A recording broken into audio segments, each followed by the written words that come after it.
Anyway, let's talk now to somebody from Reform UK, Sarah Pochin MP. She is the MP for Runcorn and Helsby. Good afternoon to you, Sarah. How are you, my love?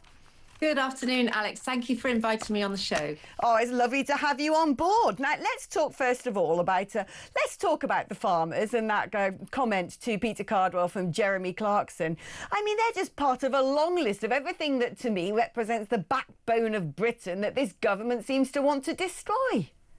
Absolutely. You know what? The farmers are such an important part of our community here in Runcorn and Helsby. It's a massive part of my constituency. And this Labour government, in fact, Labour generally, not even just this government, but they've always had a history of not supporting the rural community. Of course, they'll deny that, but they don't seem to ever be able to get their heads around about how just important it is to get British farmers with British food into our shops and onto our tables. They've never had a history of supporting the farmers, and look what's happening at the moment. And that's why, you know, Reform speak up so loud and proud for the farming community. Well, indeed. I mean, the fact we only create 60% of the food we eat is alarming to me when you've got Houthi rebels bombing cargo ships and China and Russia playing funny games with maritime routes. It doesn't take much imagination to see how things can go horribly wrong in that circumstance if you're not self-sufficient. And I always think if you want to know how to behave geopolitically, just look at what your enemies are doing. China's got a massive scheme at the moment trying to get people involved in farming because they want to make everything they eat. Absolutely. Yeah, absolutely. And do you know what? China, they're always in it for the long game, aren't they? And we know, like you say, if that's a policy, you know it's a policy to take over the world. And they're investing in vast swathes of Africa. You know, let's be under no disillusionment that China want to control the food chains as well as everything else, our IT and our AI and whatever else. But, you know, the fact is the food chain is one of the most basic requirements for human life at the end of the day. Why aren't we supporting our own food chains? But you could say the same about, you know, our energy supplies. It doesn't matter what it seems to be, this government and the one before it does not seem to be investing in what we have in our own ground beneath our feet, whether that be energy or whether it be the food that we put on our tables. But listening to Clarkson, another thought struck me, Alex, which I know will be something that's close to your heart. I bet in Clarkson's pub there won't be any of this censoring of free speech, you know, and again, that's something that Reform is very, very determined to stamp out when we get into power. The pub is all about being able to debate, being able to have political conversations, and yet we know this government with the online safety bill that's been recently enacted wants to stamp all that out. Well, I bet Clarkson won't be having any of that nonsense in his pub. We'll all be queuing to get in like a nightclub, won't we? At least he's a poor man has found TB on his farm, hasn't he? He might have to slaughter all of his cattle, which is awful, absolutely devastating. Farmers are people who really understand the impact of that and how heartbreaking that is. But at least hopefully his pub will do a good trade. But talking about Labour wanting to silence free speech, I mean, it doesn't actually come as any surprise to me that there's a Whitehall spy unit, which old Peter Kyle, who called your boss, Nigel Farage, a friend of Jimmy Savile, has been heading as the technology secretary, which has been sort of ratting onto technology companies like TikTok, like Instagram, like X, saying, oh, this person said something about a migrant hotel. This person said something about two-tier. Can you take it down? Can you censor it? Can you block their account? It's dangerous. This makes me feel really, really afraid because they don't want to deal with the issues at hand. They just want to control us. They do. And actually, the point you made there about Peter Kyle and what he said about Nigel, to me, is an example of potentially inciting violence and hatred. I mean, he has accused Nigel and not yet apologised. In fact, he sort of doubled down on his comments. And he's accused Nigel of being a supporter, or at least somebody who would allow somebody like Jimmy Savile to do the heinous things he did. Absolutely disgraceful. But can you imagine the Twitter trolls and what Nigel is now receiving? And yet Peter Kyle hasn't been arrested, has he, for inciting hatred or inciting violence? So it's another example of two-tier justice. But this whole business about, our tweets, our speech, whatever it might be being monitored. I mean, you mentioned the online companies there. That's just one thing, Alex. I mean, you and I are having this conversation now. I tend to put some of the fun bits or the best bits onto Twitter.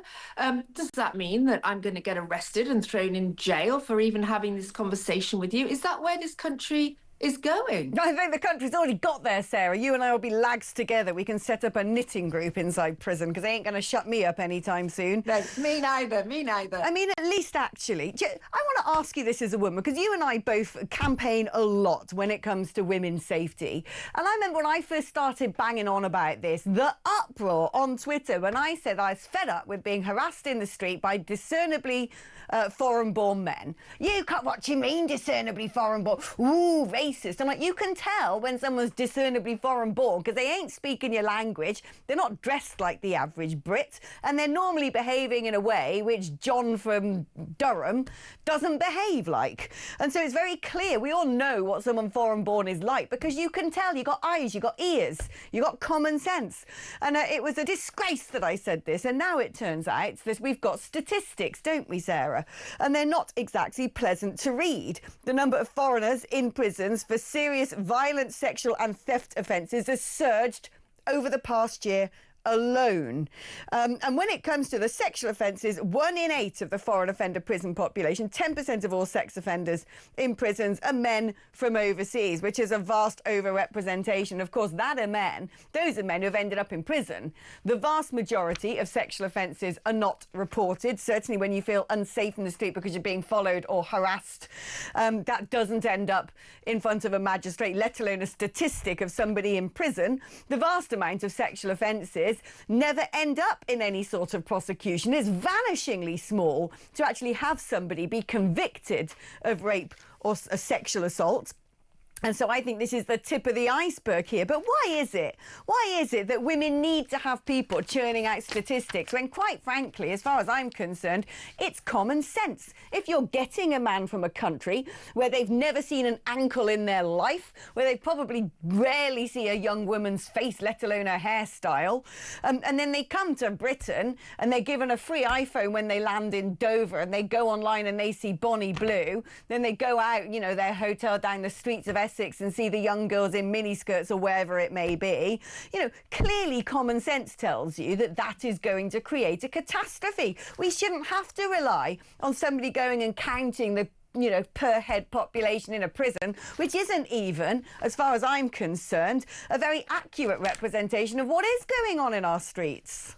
Well, we know, don't we, that foreign nationals from certain countries, particularly Afghanistan, particularly Eritrea, are 4 times more likely than a British man to commit a sexual offence, a sexual assault, or indeed rape in the worst cases. We know that for a fact. I've been saying it for a long time. I've been called, I've been called a liar. I've been called accused of stirring up, racial hatred. Well, I'm not doing either of those things. I'm absolutely saying it as it is. And I don't need to go outside of my constituency. I don't need to go outside of Runcorn to be able to give you many examples of where constituents have told me their daughters have been the subject of indecent exposure, flashing, we used to call it, but indecent exposure. They phoned the police by people that are very clearly, asylum seekers or immigrants, legal or illegal, and yet have been told on the phone by the police that unless there is physical contact made, they will not come out. Now, I've got a meeting on Monday with the Chief Constable here to bring that very issue up and see what the police have to say about it. I mean, this is the problem, isn't it? Because when it comes to this stuff, like I said, when it comes to prosecutions and statistics of the prison population, it isn't actually an accurate representation of what's going on in our streets, considering prosecutions for sexual offences hover well the single digits when it comes to a percentage.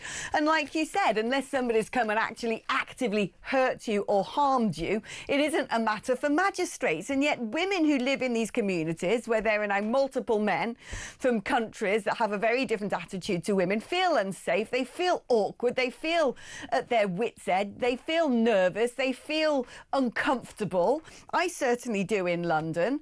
And then we're being told not to pattern seek. We're being told that actually it's okay. Actually, these men aren't doing this. Worse still, what really scares me, Sarah, is it seems to me when it comes to young girls in high schools, we're actually brainwashing them to take leave of their senses. All of those inbuilt mechanisms that are supposed to protect them, the don't talk to strangers, the if you feel uncomfortable in a situation, you're probably right in doing so. Instead, these girls are being told two things simultaneously, which is one, sexual empowerment is being free to do what you want with your body and wear what you want. That is actually a great thing. And then at the same time, these young men coming over in boats are poor wee things that deserve your love and attention, because if you don't do that, you're a monster and you're a racist. You stick those two things together and we are basically disarming our young women from being able to protect themselves.